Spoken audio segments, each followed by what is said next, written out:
மனிதம் புனிதமாக. புனித பெரிய யாக்கோபு. இவர் புனித சந்தியாகப்பர் என்றும் அழைக்கப்படுகிறார். 12 திருத்தூதர்களில் ஒருவரான இவர் இயேசுவிற்கு முதன்மையானவராகவும் முக்கியமானவராகவும் திகழ்ந்தார்.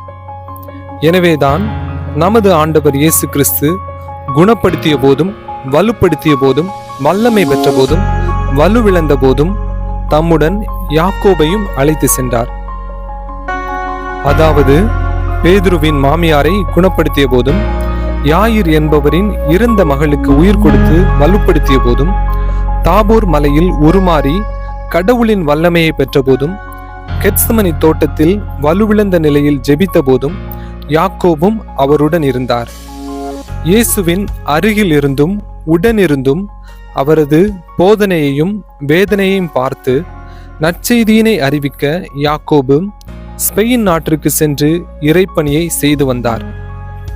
44ஆம் ஆண்டு இயேசுவை பற்றி எடுத்துரைத்ததால் ஏரோது அக்ரிப்பா யாக்கோபை வாளால் வெட்டி கொலை செய்தார். ஒருவரின் சாதனைகளின் போதும் வேதனைகளின் போதும் உடனிருந்து உருவாக்கினால் இல்லிடம் நல்லிடமாகும், மனிதம் புனிதமாகும். புனிதமறிந்து புனிதமாக வாழ்வோம்.